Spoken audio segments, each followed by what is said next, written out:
They can't catch me. They'll never catch me. The man snickered to himself. He wiped the bloodied blade across his forearm. He had been about his bloody work for a while now, leaving clues and hints as he went along. But the police weren't smart enough to find a man like him. He was doing God's work now, ridding the streets of these foul creatures.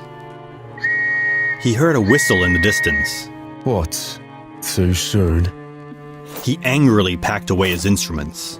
Something had interrupted his evening's work. He hurriedly took off down the street. If they were to catch him, it wouldn't be this way. They'd need more than sheer dumb luck to catch him, he thought to himself. He looked back to see a cartman stumbling upon his latest work. He walked the streets. Another. I need another. That isn't enough to satiate my desires. Oh no. Old Jake will need another tonight. As he continued on, a feeling of unease came over him. He looked at his shadow, casting a larger-than-life gloom over the walls. What was this? Him? Scared? He was the one they whispered about as they cozied up to their fireplaces. Get a grip, man. You're not one for fear, you are fear. He grinned to himself. Imagine that, being scared of these streets. These were his streets now. He headed for the pub. He knew he'd find his next victim there. It was almost too easy. 1:35 a.m., a good enough time to be cleansing the streets. Slash, slash, slash. She wouldn't trouble him anymore. Now, it was time to create his great art. As he went to task, moving and rearranging her body, he felt the shadow again. It creeped up on him like a bitter wind. He raised his head to the wall in front of him, but nothing was there but his own shadow. Get a grip, man. Finish your masterpiece. He put his head down and continued his bloody work. But it wasn't long till he felt it again. Someone was watching him. He spun around, knife in hand. All right, you'll be third tonight. But nothing was there, just the empty alleyway and the fog rolling past. He took a nervous breath. You are the fear. He bent his head back down. A trickle of sweat rolled down his neck, despite the cold night air. A footstep. He froze, his eyes wide in horror. No, it couldn't be. How could they get the drop on old Jake? Another footstep, splashing through water. No, no, no. Nobody gets the drop on me. Savor your last breath. You're Jake's meal tonight. He stood and turned, knife brandished and at the ready. What he saw before him wasn't at all what he had expected. A teenage girl, dressed in pink, stood before him. What in the... He took a deep breath and laughed to himself. Oh, sweetie, don't you know better than to sneak up on someone in the dead of night? The girl tilted her head to the side. You're a bad man. I'm here to fix that. Oh, are you? Well, my dear, go on then. Come and get me. Hi. This should be good. Let's see if your blood is as pink as that pretty little dress. He walked towards her, knife in hand. I can see the darkness within you. It's very strong. But no matter. I am Ichigo Nakamura, sparkling magical girl, darling pink. Prepare for purification! Out of thin air, a scepter appeared in her hand. She pointed it at the man, and a pink heart materialized, moving towards him. He stared, eyes wide, in shock and amusement. The heart reached his face. A sudden explosion of blood, brain matter, and bone. The headless body stood for a second, and then collapsed to the ground. The girl walked over to the body and looked down upon it. How do you feel? She prodded the lifeless body with her foot. Hello? All better now?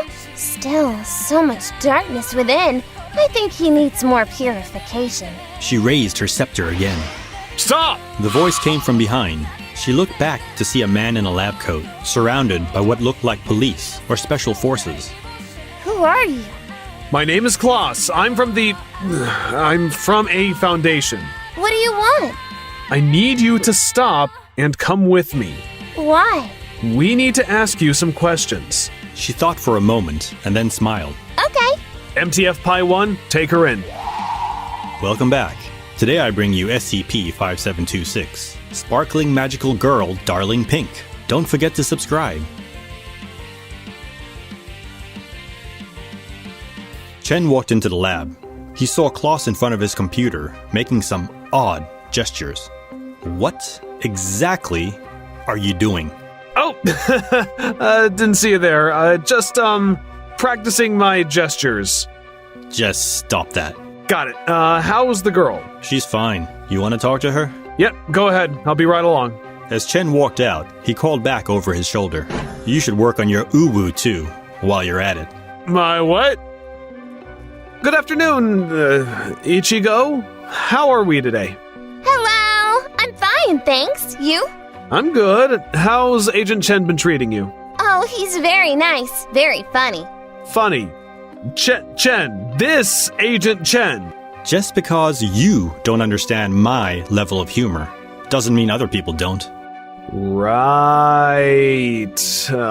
Anyway, let's get down to it, shall we? Ichigo, where do you come from? Oh, another world. I've only been here a short while. Maybe I was summoned. It's happened before.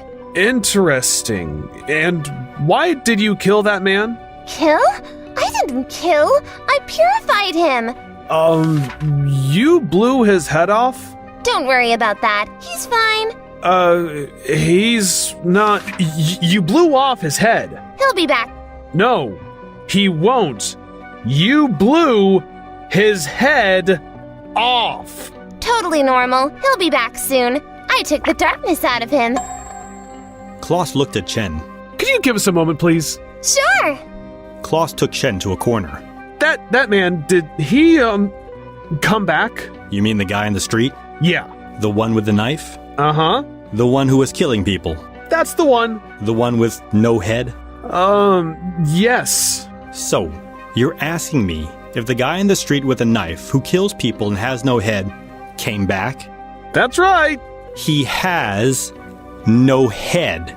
I see your point, but maybe he came back. Look, Doc, I've got no idea. Why don't you just get a D-class and let her blow his head off and see if he comes back? Klaus raised an eyebrow. Doc, I wasn't serious.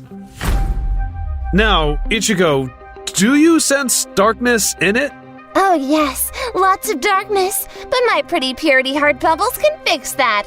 Oh, man. Okay, Ichigo, you go right ahead. She stood up, the scepter appearing in her hand. A bubble formed from the scepter and moved across the room. It hit the object and exploded. Klaus looked down on the doll, now headless. Ichigo, do you understand the concept of death? Death? I purified it. Don't worry. It'll come back, and then we can all be friends. Ooh. Yeah, that's a firm no. What do we do with her? The suggestion has been made to cryogenically freeze her. She's too dangerous for simple containment. That scepter breached security. Who knows if she can too? Harsh, but I suppose it's the best choice for now. It is, unfortunately. There is just one more thing, though. Yeah? What's that, Doc? Will? Despite its external physical resemblance to a human adolescent female, 5726's biological makeup is only superficially analogous to that of a human. The subject lacks internal organs, blood, muscle tissue, and a central nervous system. Surgical analysis has indicated that 5726's body is made up of multiple layers of skin-colored, flesh-like substance that rapidly heals upon incision. Despite this, 5726 still requires food and water, expresses pain, and is aware of basic human organs such as the stomach, brain, and heart. 5726 is able to generate pink explosive projectiles, shaped like cartoon-style hearts from 5726-1, a scepter that it is able to summon to itself while conscious. These projectiles vary in size and produce an exaggerated pop sound when created, followed by a sparkling effect upon detonation. The explosions produced by these bubbles are able to liquefy human flesh and cause significant structural damage. 5726-1 is to be kept in storage at Site 19 under video supervision. Additionally, a GPS tracking device has been attached to 5726-1. 5726 is to be kept cryogenically frozen in a high-security chamber within Site 19. In the event that 5726 regains consciousness, MTF Row 36, Breacher's Pets, is to subdue the anomaly with minimal force. As humans, life and death are topics never far from our mind. But consider a being which has no concept of death, that cannot die. Would they feel the ethical and moral weight of murder? As always, have a care and remember to subscribe, like, and share, if you would. Until next time, farewell.